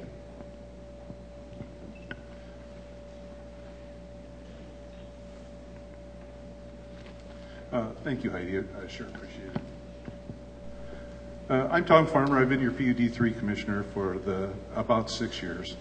In that 6 years, a lot of positive work has been done to keep the utility moving forward towards our future. 2 years ago, the Johns Prairie Operations Center was dedicated and open for business. A water line was laid in collaboration with the Port of Shelton to bring much needed fire flow to the industrial area, as the Johns Prairie industrial area had a building moratorium because they did not have fire flow. Under the city of Shelton's comprehensive plan, any water facilities provided by a developer must be turned over to the city, and we did that. The PUD has since seen a reimbursement of the original investment of $223,000 so far. Also, the $2.7 million upgrade of the Shelton substation has been completed. New poles are currently going in the ground in Belfair for the State Highway 3 widening project, and fiber optics has been expanded in our rural area, communities. All of these projects were done with a no net increase to the owner ratepayers. All of these projects represent economic development for our rural communities. This is necessary for our families, for our businesses, and for all of our futures. I am a PUD commissioner who is a forward thinker. I have to be in order to plan for our children's future. I will never hold us hostage in the past, but will look towards the future for our communities. Being a good steward of our investment was important to the commission as well. We looked at remodeling the buildings at downtown Shelton as an option. But in the end, the best and the least expensive option for the future was to build the operations center up at the Johns Prairie and bring the engineering department, the Mount View warehouse staff, line operations, and the administration all onto the same campus. And then we sold 2 of 3 Shelton downtown properties, and the last surplus building will be sold in January, tentatively January 9th. The PUD 3 utility is poised well for our future. We have just finished our 35th straight excellent audit with the Washington State Auditor's Office and have won several state and national awards from service to conservation to accounting. I am proud to be part of this professional staff, as you should be too. Let's keep that momentum going and the positive energy moving forward, and I ask for your vote in November. Thank you.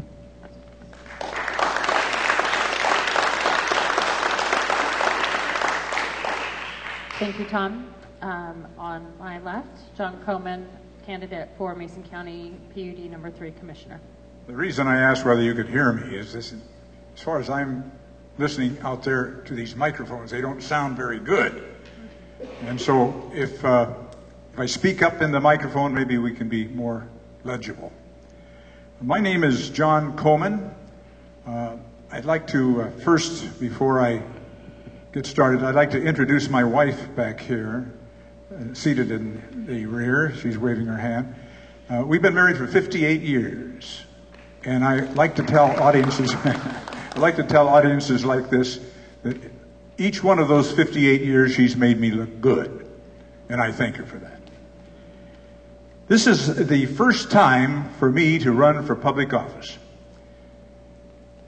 I've covered a lot of campaigns and a lot of candidates through the years, 40 years in the news business, and so I've watched campaigns, I've watched politics, I've listened to candidates, interviewed them. So the territory isn't new, but it is new for me to run as a candidate. It's been an exhilarating experience, by the way. We've covered the county from Timber Lakes to Toonerville, from Pickering to Potlatch, from Cushman Road to Coda Street. We've looked at this beautiful county, my wife and I. As the old Hank Snow song puts it, we've been everywhere, everywhere. And we met many, hundreds upon hundreds of my fellow citizens in Mason County, wonderful people. We began this campaign with an announcement of my candidacy on March 3rd, and now we're nearing the culmination of that effort. Tomorrow, a signal moment occurs.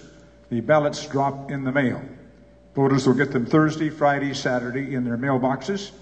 And experience shows that here in Mason County, many, if not most, will mark their ballots right away and send them in right away. So tomorrow is a crucial moment in Mason County campaigns.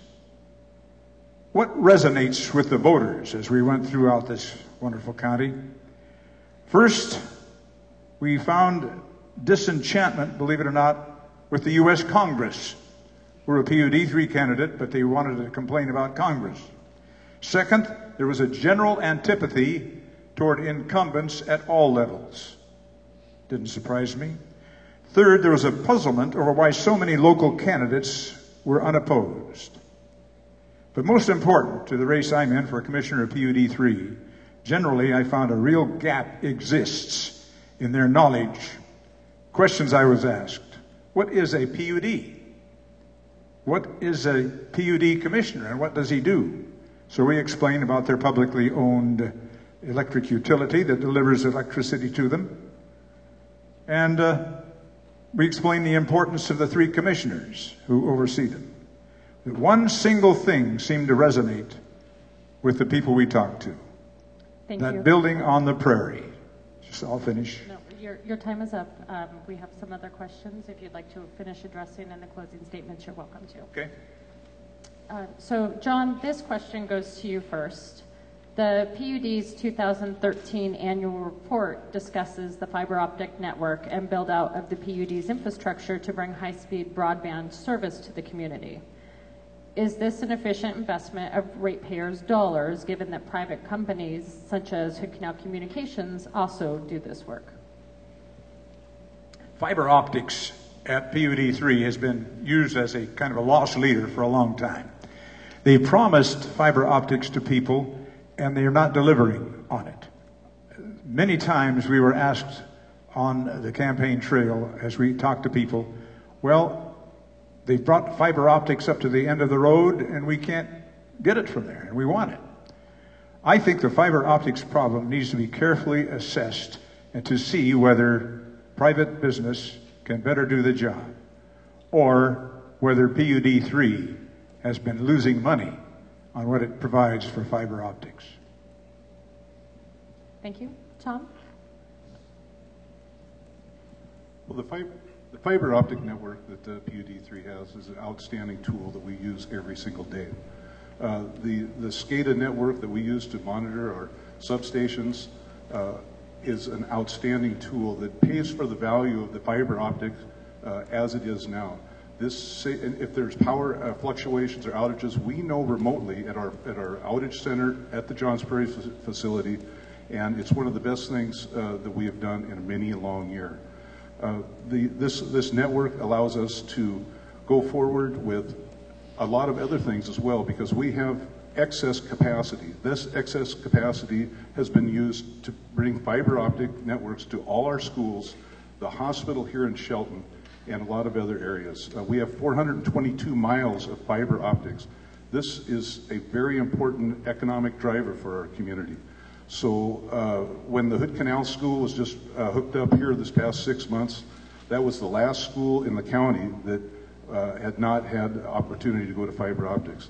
In regards to the privatization or the public availability of fiber, I believe that any of the above, any solution that we can get to get fiber into our rural areas are key drivers for economic development. And I'm willing to work with any company or any partnership with any other utility and move forward with fiber optics. Thank you.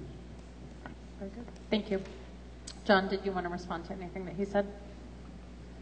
Fiber optics, they brag about it at PUD3, but they've never delivered fully on fiber optics, and you don't know why. I think, again, that whole issue of fiber optics must be looked at carefully, and whether or not what PUD3 is doing is losing them money or making them money. And I think you've got to take a careful look at it and assess it. And if it's, when it started, it was a great idea, and PUD3 was a leader in the start of it, the startup. But what is occurring now is not satisfactory. And I think we must take a look at how we improve the service to the people who want fiber optics. Thank you. Tom, this question will go to you first. Do you see power rates on the rise in the future? And what is your plan to alleviate any potential increases, and how would you go about that? Thank you, Heidi. We at the utility just had the administrator for Bonneville Power Administration, Elliot Manzier, come and speak to a group of utilities, Pacific County, Clallam County, and here hosting Mason PUD3. And Mr. Manzier explained how he is seeing upward pressures of pricing for the wholesale power, which we're a full subscription utility. We are under pressure from an aging infrastructure from Bonneville, and we're going to see price increases. How do we deal with that, though? We have to get deeper into how these costs are generated. The Bureau of Reclamation and the Army Corps of Engineers are the two groups that take care of the dams and infrastructure of the dams. We need to work more closely to help prioritize the building and the repairs that they have to do. And I think it's a collaborative group of PUDs that need to do this. And I think I'm well poised to work in collaboration with those PUDs. Thank you. Thank you, Tom. John? What you must do as a PUD3 commissioner, and there are 3 of them, is you must constantly guard against excessive spending. You must watch every dollar that comes to that PUD. You must make certain that you act with the bottom line being the person's electric bill. You don't add to it. And what has happened in the last 6 years is that excessive spending on the part of the commissioners in building $41 million building out on Johns Prairie, in adding $75 million in bonded indebtedness, in even appropriating and spending $1,780,000 for a water pipeline that was unnecessary. And that pipeline, by the way, was given to the city of Shelton for its use, free. You don't do that kind of spending without an effect on your rates. And what they have done in the building alone is added 10% to your electric bill. What you must do as a PUD3 commissioner is make certain that all the expenses that come before that PUD commission are kept as low as possible so that any rate increase that comes along can be minimized. Thank you. Tom? Since I've been commissioner, the PUD's budget has gone up by $6.7 million. Since I've been commissioner at the PUD, the power from Bonneville has cost $6.2 million. 92% of our costs have been, the raise of our costs since I've been commissioner, been associated with Bonneville rates.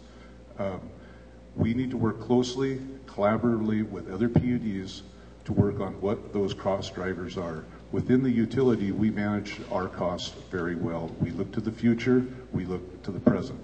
But we manage these external factors from Bonneville are the cost drivers, and a consortium of PUDs are working today to work with the Bonneville to reduce some of these rates. Thank you. John, this question goes to you first. As a commissioner, how do you encourage conservation while balancing the need to generate revenue? Well, I think the PUD 3 is doing a good job in conservation. I don't know how more I could add to it. They're not wasteful. And it's not the PUD 3 that I'm running against. I'm running against a commissioner who voted 2-1, he was a swing vote, who voted to overextend the cost of doing business at PUD 3. So when it comes to conservation, I think you constantly look for new ways. But you don't conserve by spending vast amounts of money either. Thank you. Tom? Revenues are a problem with the utility. We've had, because of the success of our conservation, revenues have been down slightly. It's not enough to make a huge difference, but it's something that the Commission, myself included, are keeping an eye on. John is right in regards to the conservation.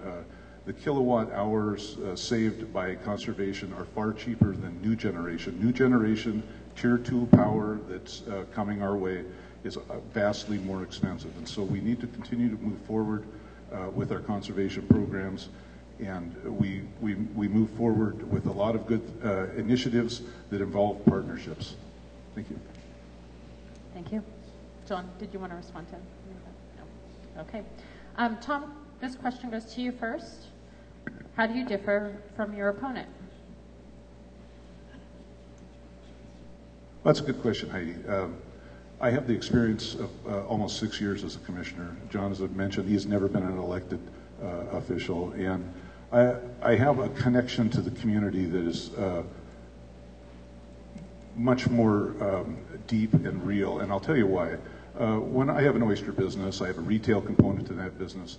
Over the last 6 years, not only have I had retail exchanges with my customers, but we talk about how's the PUD doing, what's going on, what are you guys doing? My 9 years in the National Guard here in the Shelton Armory have connectivity to this community. My son graduated from North Mason High School as a connectivity. And I am really integrated into this community, and I understand people. I heard at the Eagles Club just the other night, one of the ladies there mentioned that she had saved $10 this past month on her bill. And I'll tell you, I heard that loud and clear. That was significant to this woman, and it's significant to me as well. So my connections to the community through my business, through my volunteer work, through my leadership positions in my church and some other places make me very connected to our community, understand our rural needs. So that's a good difference right there. All right. And John, how do you differ from your opponent? Well, number one, I've been in the county probably just as long as Tom. We bought property in Mason County in 1962. We built our home on that property on Mason Lake, and we've lived there full time since 1995. So we have a great admiration for Mason County. I don't think that you can say that he has any more roots in the Mason County than I do. Now, as for the differences, very simple. I would be a careful steward of the money that is paid by the owner ratepayers of PUD 3. I would make certain that I would be conservative with their use of with the use of those funds. I would make certain that any action by the PUD 3 commissioners that had any sort of impact on the power bills of the 32,500 owner ratepayers of PUD 3 was minimal, absolutely minimal. So the big difference is I would be cost conscious. I wouldn't be spending $41.5 million for some extraneous building out there somewhere on the prairie. That's ridiculous. Okay. And with that, we will, excuse me, with that, we will enter into our closing statements. So, John, if you'd like to begin. Sure, I was cut off because I apparently exceeded the 3 minutes. I wanted to introduce my wife, and I got caught in too much time. But I was cut off about when I was going to say that when we were campaigning throughout this wonderful county and meeting these great people, we talked to hundreds and hundreds of them.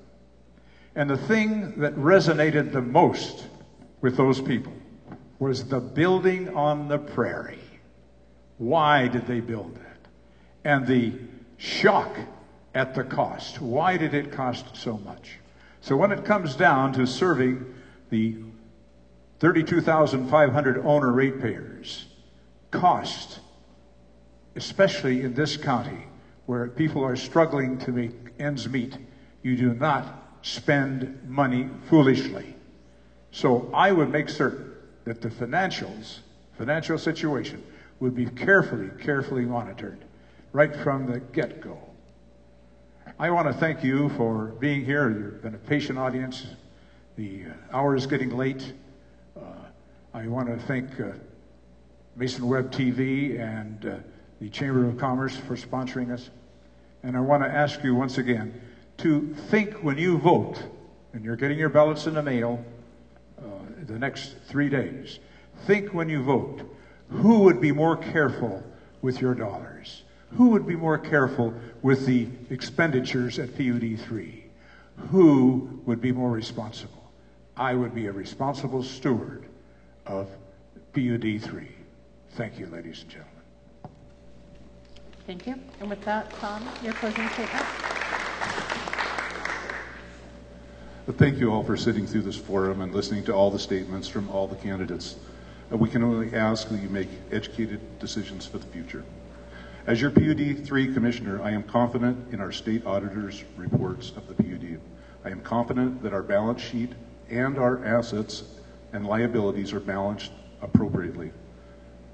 That is one of the things that our state auditors do. Look at our long-range future and the investments that we have made. Are they unstable, or are they properly balanced, or are they sustainable? A good example of this is when the state auditors looked at the county in the North Mason Sewer Project.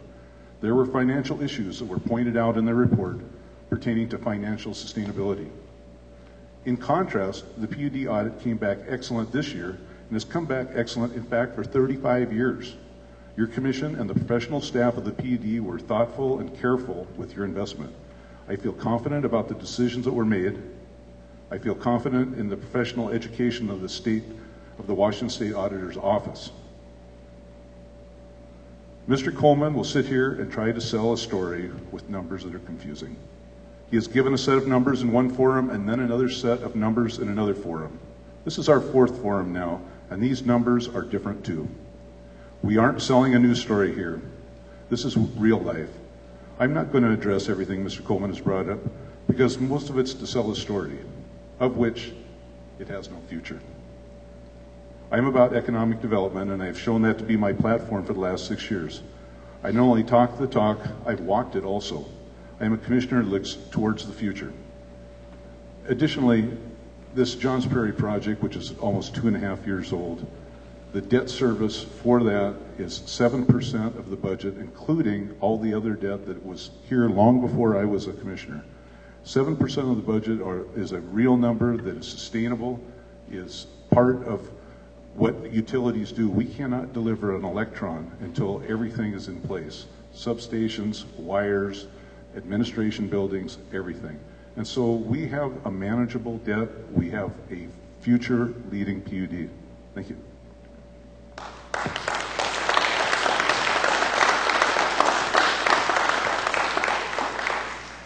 Thank you, gentlemen. In closing, on behalf of the Shelton Mason County Chamber of Commerce, I'd like to thank each of you for joining us and staying through each of our candidates. I'd like to thank our candidates for participating tonight. I'd also like to thank the Mason County Journal and Mason County Web TV, who are our co-sponsors of tonight's event.